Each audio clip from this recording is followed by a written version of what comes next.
Hey, it's Josh, aka Spieglass. I recently got Getgood P IV, and it's really my first high quality drum samples that I've gotten. And if you've heard any of my music, you've heard percussion, but it's mostly been like the Contact factory library stuff and then a machine library from Native Instruments. And while I do perform some of it, it's on my keyboard, which isn't ideal, and the rest is programmed. But these are the first like standard acoustic kit type thing, and I've really been enjoying it so far. And so to add a new element of performance, I also got a Roland SPD-30 octopad, and it's been a lot of fun. However, there are still times where I need to program them. For example, if I have like a sequence of some sort or a synth going that has like an arpeggiator or any sort of thing that needs to be really timed, sometimes I need the drums to be too. I need it to be a little less human and imperfect and be a little more on. And so sometimes I program things. So what I'm going to do is show you a very simple and quick way I do it. Obviously, you can go to YouTube and type in stuff about programming drums, even for Getgood specifically. Nolly himself has some. Misha, who of Periphery, who of course works with Nolly, and I think Misha sort of acts like a representative or like an ambassador for the brand. He has some great videos on this as well. However, as you may know, Periphery and some people in their orbit do really complex stuff sometimes, and so I thought, well, why don't I do my version here, which is not quite so crazy. So the first thing I'll show you is going to be me performing it. What I like to do is perform and then use the MIDI piano roll as a reference point. So here is what I'm going to be programming.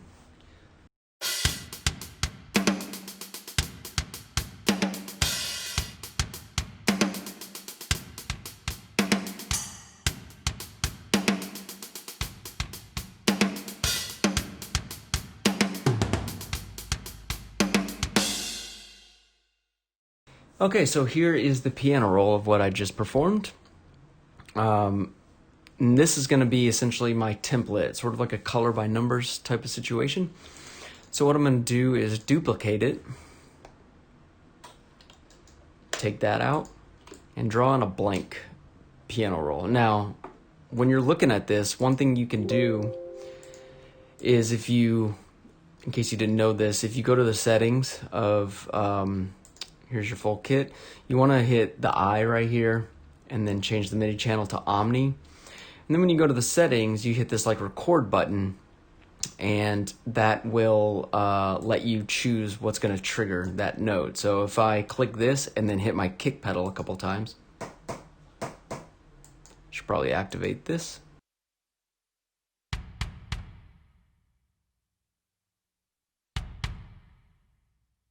So it'll assign that note there. So you can see B0. And then if you open this up, you can see that B. These are all my kick notes. So anyway, with that in place, this is going to be my template. So what I'm going to do here is select all the notes and bring it all the way up there. Now, I have it at the beginning, except that open hi-hat is going to be on like the 4 and then the kick and closed hi-hat are going to be your 1. But already you can see how imperfect all this is. It's off the lines, and it's just not where I want it to be. So as a starting point, I can sit here and say, okay, if I'm at this line, 1 line, 2 line, 3 line, 4. So if I go over 4 of these lines, that's where my 1 is going to be. So I'm going to mute this so it doesn't sound while I play back. I'm going to go to my blank piano roll on this second track here. And I don't know why. There we go. So if I'm going to go over 4, let's just go 4 right there. So I'm going to go 4 over for the snare and hi-hat as well. Or sorry, the kick and hi-hat. Turn those velocities down and hear how that sounds. Okay. So I have my first two things down. So let's go back to the other one. And so I can see this pattern. This is my snare here. I keep saying snare. This is my hi-hat here. So it's hi-hat, kick, hi-hat, and then both together. So I can just count that. If this is my 1, so 1, 2, 3. It starts 4 lines over, then 1, 2 for the kick, 1, 2 for the hi-hat, and then 2 more for those two. So let's plug that in. So hi-hat, we're going to go over 4. 1, 2 for a kick, 1, 2 for the hi-hat, and 2 more for both. Or was it 4? Let's listen to it. Little fast. Try again. Okay, it sounds a little bit better. We can bring these velocities up a little bit. All right, and then the next thing was that double snare wires off bit with a single hi-hat note. There's that. See how that sounds now? All right. And then I did that double-handed thing on the snare after it.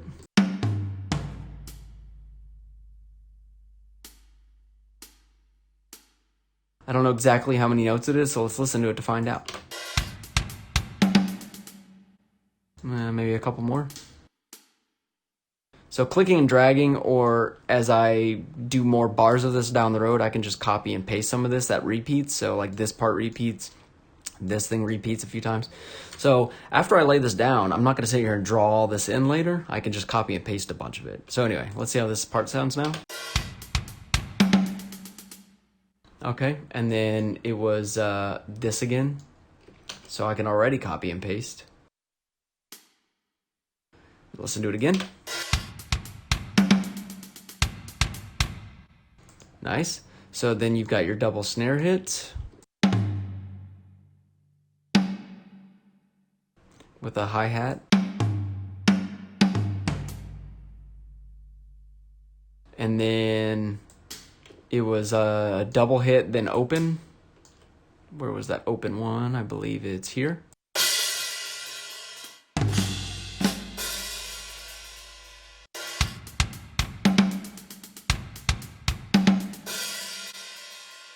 So of course I can experiment now. What if I want a kick to go with that open hi-hat? I can do that.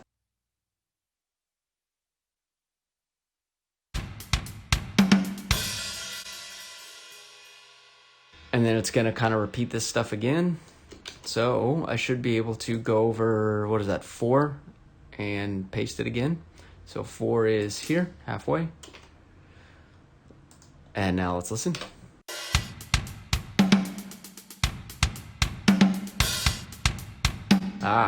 Not quite there. So maybe it was a full one with a rest. Try again.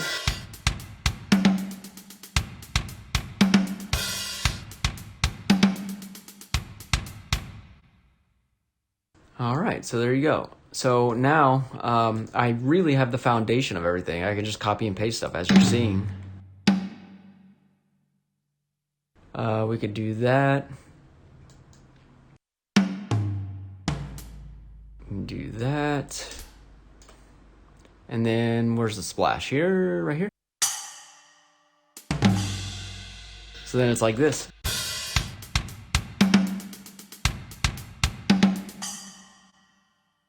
So you saw the thing I did with the toms earlier, for example. So I can do rack tom, floor tom, and then it was hi-hat, so that's already in place. So let's see how that sounds.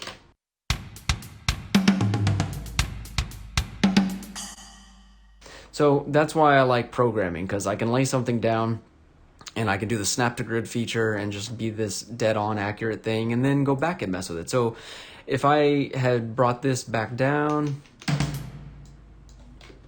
I could just copy and paste this whole thing and then go back and do minor edits. So another thing I did at the end was it was two closed, open, and then continued with the closed. So let's do that.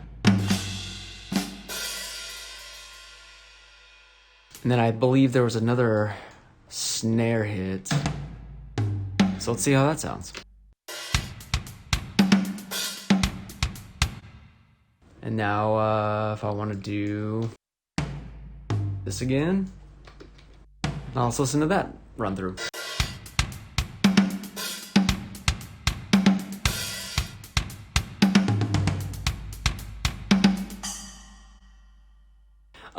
Another thing I can do is, where is it? No.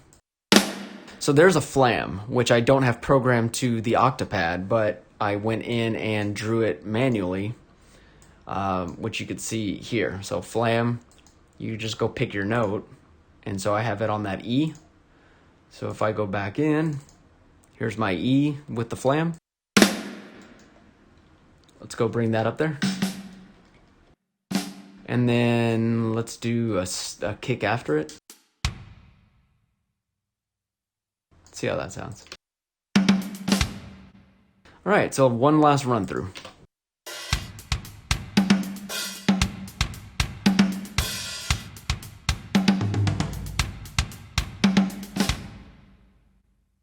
That's pretty much all there is to it. I lay a track down with a click to get as close as I can, and then I duplicate it and use the original piano roll as a foundation.